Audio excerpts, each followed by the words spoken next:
ইন্নাকা লা তাহদি মান আহবাবতা ওয়ালাকিন্নাল্লাহ ইন্নাকা লা তাহদি মান আহবাবতা ওয়ালাকিন্নাল্লাহ ইয়াহদি মান ইয়াশা।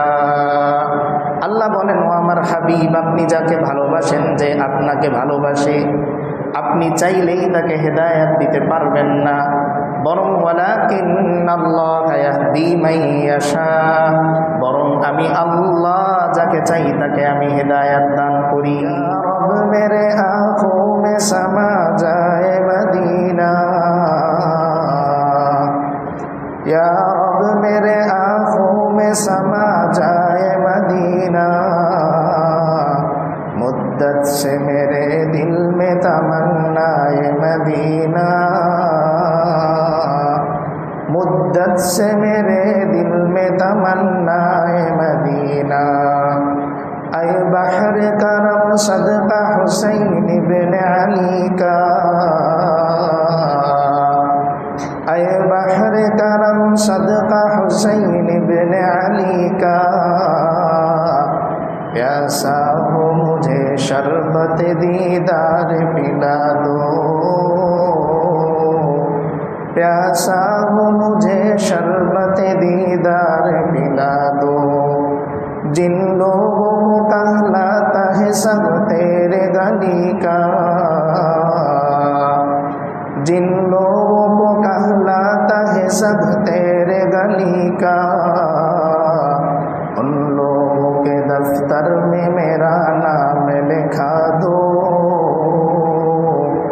उन लोगों के दफ्तर में मेरा नाम लिखा दो।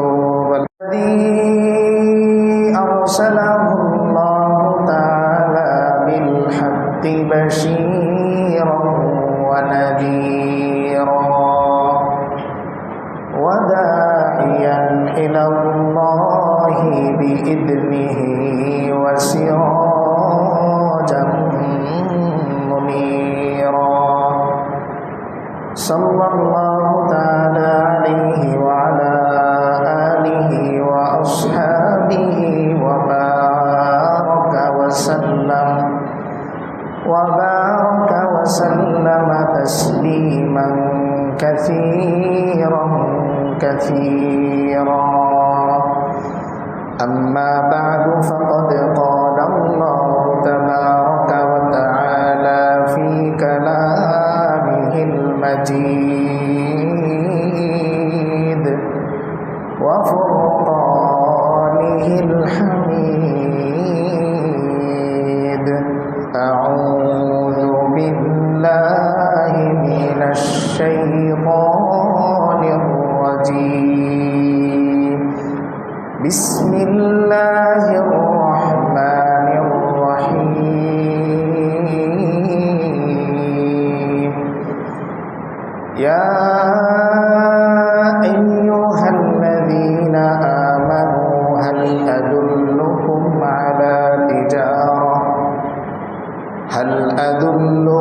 अला तिजारतिन तुंजीकुम मिन अज़ाबिन अलीम।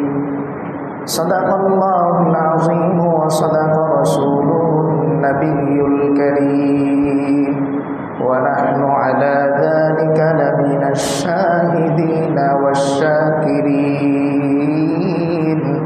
वल्हम्दुलिल्लाहि रब्बिल आलमीन। وقال تعالى في شان حبيبه ومحبوبه إن الله وملائكته يصلون على النبي يا أيها الذين آمنوا صلوا عليه وسلموا تسليما। আমরা সকলেই মহব্বতে দরুদ ইব্রাহিম বলি।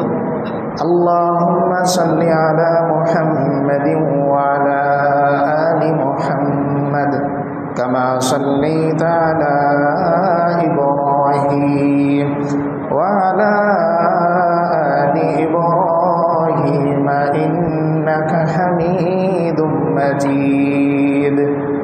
আল্লাহুম্মা বারিক আলা মুহাম্মাদ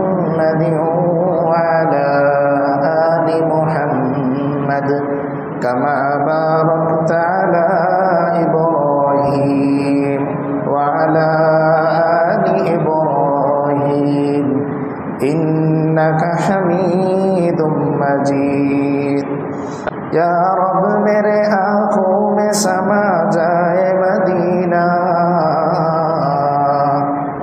या रब मेरे आँखों में समा जाए मदीना।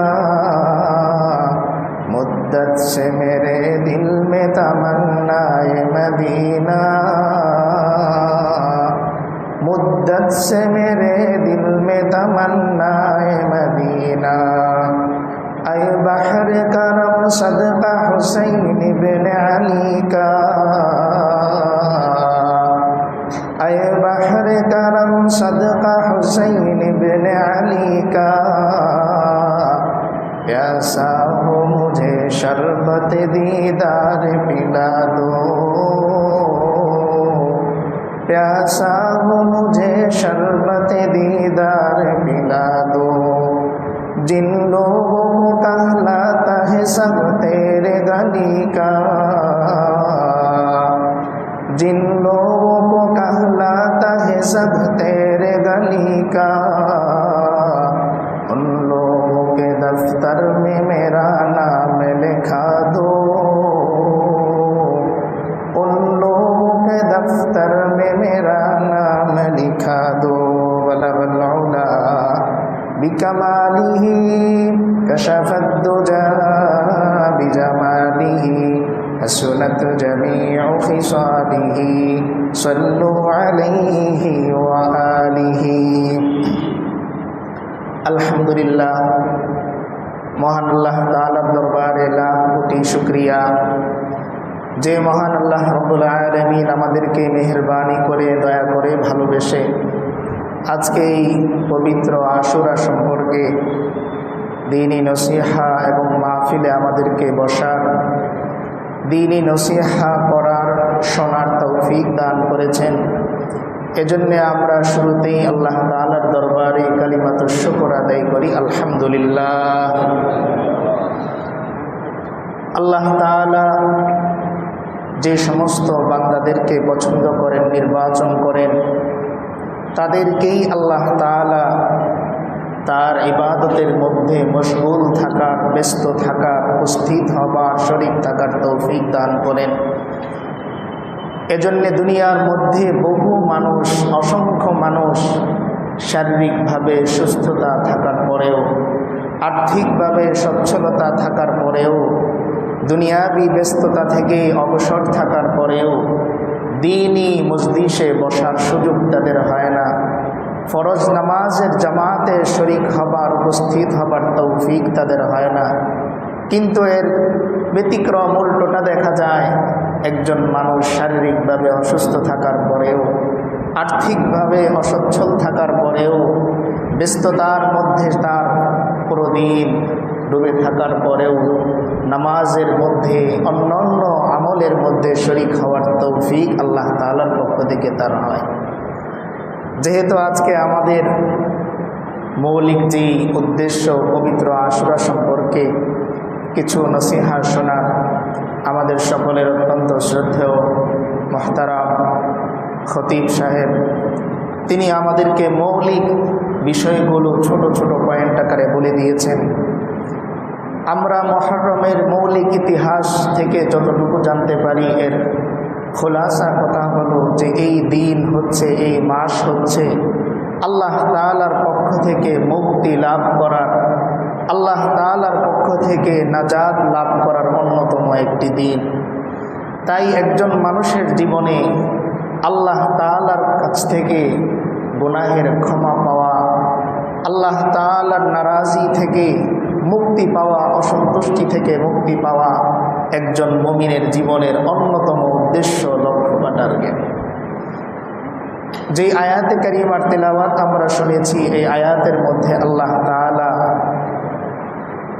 বান্দাদেরকে উদ্দেশ্য করে বলেন, ইয়া আইয়ুহাল্লাযীনা আমানু হাল আদুল্লুকুম আলা তিজারাতিন তুনজিকুম মিন আযাবিন আলীম।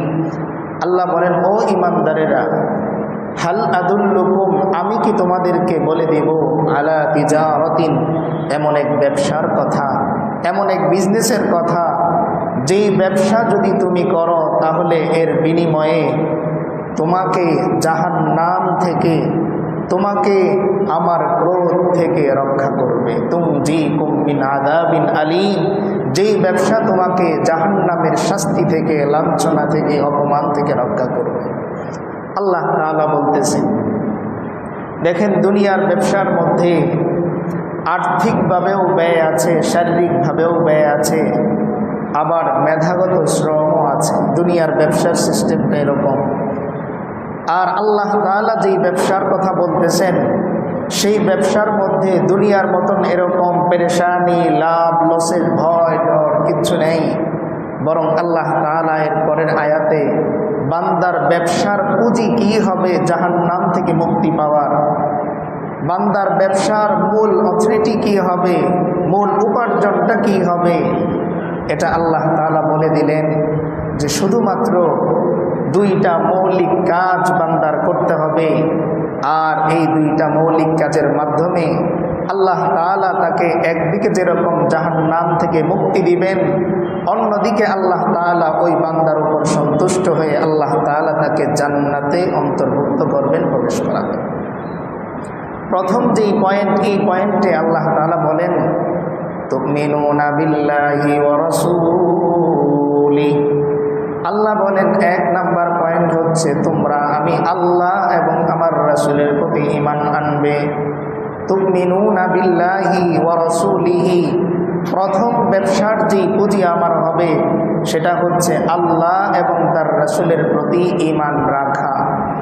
আমাদের তো কি সৌভাগ্য যে আল্লাহ তাআলা জন্মগত সূত্রেই, বংশীয় সূত্রেই আমাদেরকে এই ঈমানের দৌলত দান করেছেন। এখন শুধু আমাদের দায়িত্ব হচ্ছে এই ঈমানটাকে মৃত্যু পর্যন্ত ধরে রাখা, এই ঈমানের উপর মৃত্যু পর্যন্ত অটল থাকা। অথচ এই ঈমানের হেদায়েত থেকে পৃথিবীর কত বড় বড় দাপটশীল, ক্ষমতাশীল ব্যক্তিরাও বঞ্চিত ছিলেন। এমনকি আল্লাহ রাসূল সাল্লাল্লাহু আলাইহি ওয়াসাল্লামকে যারা আগলে রেখেছিলেন তাদের মাঝে অন্যতম আবু তালেব, তিনিও এই ঈমানের দৌলত, এই ঈমানের রোশনি তিনি লাভ করতে পারেননি। বহু চেষ্টা আল্লাহ রাসূল সাল্লাল্লাহু আলাইহি ওয়াসাল্লাম করেছেন।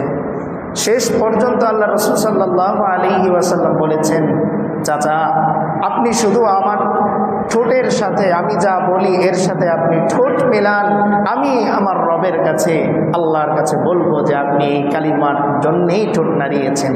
কিন্তু আল্লাহ তাআলার সিদ্ধান্ত যে তিনি ঈমানের দৌলত লাভ করতে পারেননি, বরং আল্লাহ আয়াত নাজিল করলেন ইন্নাকা লা তাহদি মান আহবাবতা ওয়ালাকিন্নাল্লাহ, ইন্নাকা লা তাহদি মান আহবাবতা ওয়ালাকিন্নাল্লাহা ইয়াহদি মান ইয়াশা।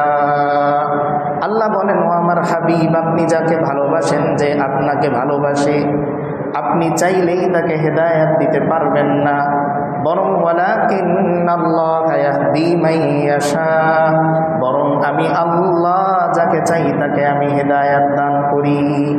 তার মানে আল্লাহ তাআলার ঈমানের জন্য যেই বিশেষ নির্বাচনটা ছিল, এই নির্বাচনের মধ্যে আমাদের সকলের নামগুলো সেখানে অন্তর্ভুক্ত ছিল। আল্লাহ তাআলা কয়েকটা বাছাই করেছেন। আমরা যেরকম দুনিয়াতে প্রতিযোগিতার রাউন্ড বাই রাউন্ড করি, কোনো ইন্টারভিউ নিলে রাউন্ড বাই রাউন্ড করি, বাছাই করি 20 জন, ওখান থেকে 10 জন, ওখান থেকে 5 জন, এরপর ফাইনালে যে 3 জন, এরপরে ফার্স্ট, সেকেন্ড, থার্ড আমরা নির্বাচন করি। ঠিক তেমনি আল্লাহ তাআলাও সমস্ত রূহ থেকে প্রথমে নির্বাচন করলেন কারা মানুষ হবে, এখান থেকে কারা মুমিন হবে, এখান থেকে কারা আবার ঈমান নিয়ে মৃত্যুবরণ করবে, ঈমানের উপর অটল থাকবে।